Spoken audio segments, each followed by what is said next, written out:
All right, welcome back, guys. G. Hurley here.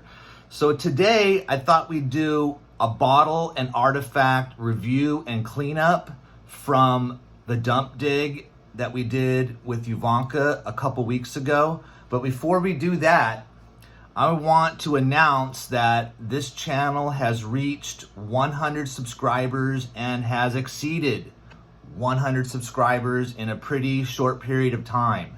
So I want to give a special thanks to everyone who has subscribed. Thank you for watching, and give a special shout out to all of my students and former students that have been with the channel since day one and have been a great support. Thank you very much. And I can't wait to see you guys in the fall. Okay, we're going back on campus and it's going to be great, and we're going to get to be together once again. No more online learning. Thank goodness. Okay, so we've reached 100 subscribers. Thank you very much. If you haven't subscribed, please consider subscribing to support the educational side of YouTube. Okay, all right, so let's go ahead and get started with this cleanup video.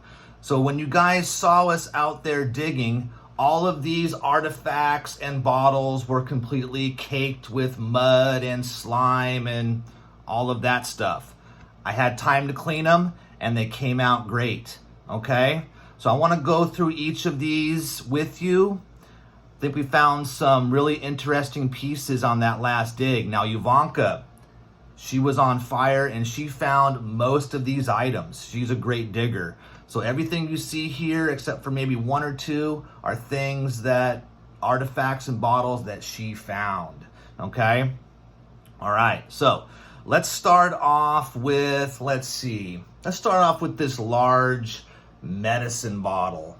Okay, this was the JR, let me turn it around, the J.R. Watkins Company bottle. Now I found out, and it turned out pretty clean. Now I found out that this company first opened its doors and started selling products in 1868. That was only a couple years after the Civil War. So this is a very old company, okay? And I kind of figured out what kind of product was in here. It was called a liniment. A liniment, which was an oil that you would put on sore muscles, okay? To relieve the pain from sore muscles. Maybe after a hard day's work, okay? You go and you grab your liniment, you know, and you put some liniment on your muscles and it would ease the pain. Now, I also found out this was made from pine tree oil and red peppers. And I guess it worked because they're still selling it today, okay? So we got a J.R. Watkins liniment oil for sore muscles, okay? Kind of like the Ben Gay of today, but you could still buy this. So I guess it worked pretty well.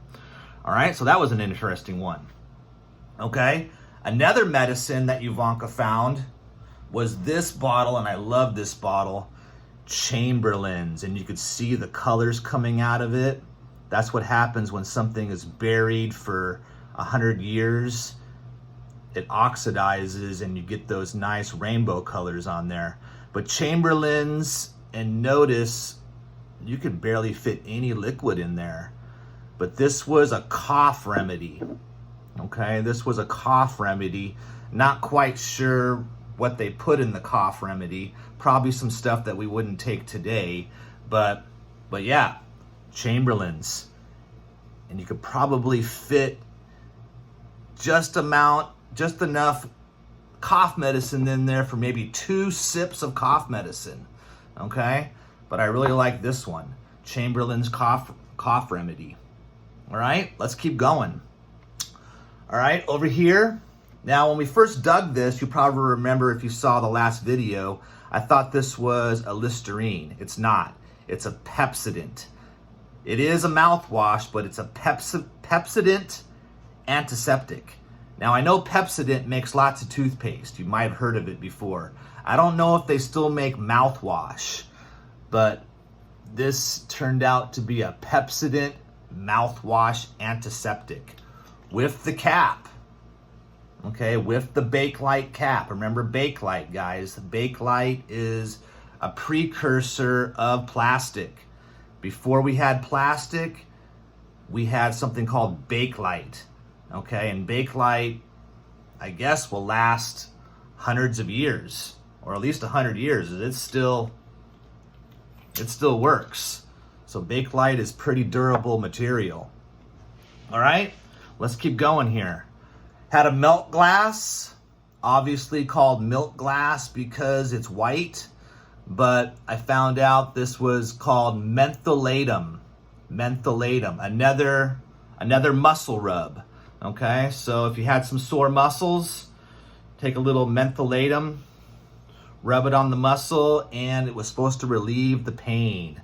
But mentholatum, you could kind of see the writing on the bottom there. But remember, this is called milk glass, obviously because it's white. That one was pretty nice. Okay, I think my favorite bottle find of the day was this one here. Look at the patterns on this. Now, at first I thought, wow, that's got to be honey, because it's shaped like a, like a beehive, right? It's got to be honey. But then I saw, how small the opening was, and it'd be kind of hard to get honey out of that small opening. So I researched it a little bit, and it turned out, yeah, it's not honey. It's called a beehive pepper sauce. Beehive pepper sauce, yeah. So I guess this was hot sauce, and it was, shaped like a beehive. So that's a really cool bottle. I've never found one of those before. So this is our first beehive pepper sauce. Really like that one. Another great find from Ivanka. All right. Then a really pretty 1920s, 1930s perfume bottle. Okay, when we pulled this out of the mud, you couldn't see what it looked like because it was so muddy, but now you could see how it looks, and it's definitely Art Deco design on that perfume. That was a good one. All right, now, if you remember from the video, we found two different ink bottles, okay? One was about a medium size ink. These turned out really well after the clean job. Okay, no writing on it, so I don't know what company it came from. So we had a medium size ink. Okay, remember back 100 years ago, you would buy ink to refill your pens. Okay, pens weren't really disposable like they are today. You would refill pens with ink you bought at the store. Okay, and then a really large ink here. This one is the biggest one I've seen. So this one's super big. No writing on it at all, but I definitely know it was an ink. Okay, so 2 inks in one day. That was pretty cool. All right, what else did we find? Well, we had this amber beer bottle. Turned out really pretty. Amber beer bottle from the late 1920s, maybe 1930s. Okay, but turned out really nice. This amber beer here, I like that one a lot. Good to display. I'm going to display this somewhere. All right. Then we had this bottle here. Now notice it has lots of texture on it. Okay, so interesting designs on this one. And on the bottom it says Princess PA. Okay. Now, PA usually stands for Pennsylvania. So I thought that, yeah, this was made in a town called Princess, Pennsylvania. But I Googled it, couldn't find any information. So I have no idea if Princess, Pennsylvania is an actual town. I guess it's not, because I couldn't pull anything up on it. And I have no idea what product was in this bottle, but notice the textured sides and where the label would go on the front. So really pretty bottle, just couldn't find any information on it. If you have any idea where Princess, Pennsylvania is, or Princess PA is, send me an email, okay? But I have no idea. That's a mystery bottle there, okay? What else do we got here? Well, found this. I'm not sure what this is, but it's shaped as an octagon. Remember, 8 sides, 8 corners, octagon, guys. It could be a bottle. It has a hole. Now, it could be maybe a perfume bottle, an octagon-shaped perfume bottle. Who knows? But it is damaged a little bit on the hole there, but interesting shape. Have no idea what this is. So if you're out there and you know what this might be, send me an email. I would love to know what it is. I'm kind of thinking that it might be a perfume, but I have no idea. Okay, and then Ivanka found this artifact. Okay, the silver spoon. Been in the ocean for 100 years, been in the tides there, so it's pretty beat up. It's got a big hole in there, but it's still in one piece. So I thought that was pretty cool. Okay, probably silver like we talked about before. Metal, regular metal, would rust and would not survive in the ocean for any amount of time, maybe 10 years. 100 years, no way. So this has got to be silver or some other type of metal to survive in salt water for that long. So pretty cool artifact there. Okay, so that's it with the bottles.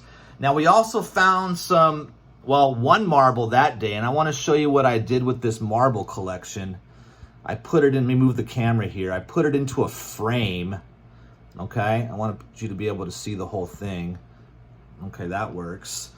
Yeah, so marble collection, found about 12 marbles, 12 vintage antique marbles since I've been digging this dump site, and I put them into a nice collection here.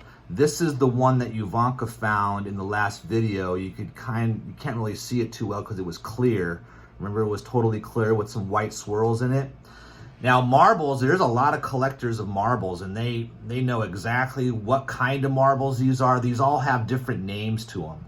I don't know enough about marbles to tell you what types of marbles these are, or where they were made, or what companies these were made by, but there are people on YouTube that know everything there is to know about marbles. So I'm going to try to learn more about it, but right now, all I can tell you is that these are very old, 100 or older marbles here, okay? And one that I wanted to show you is right here, clay, okay? I found out that, yeah, this is a clay marble.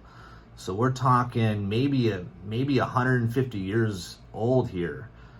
They used to make, I didn't know that, but they used to make marbles out of clay.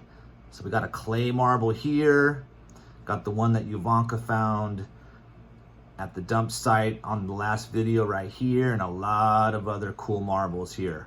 So I'm going to do a little research on marbles. Maybe I'll do another video on marbles for us so we could get more educated on marbles. Okay, guys, so that's going to be the video for today. Once again, thank you so much for the 100 subscribers. I really appreciate that. Thank you so much, everybody out there, and I'll see you next time.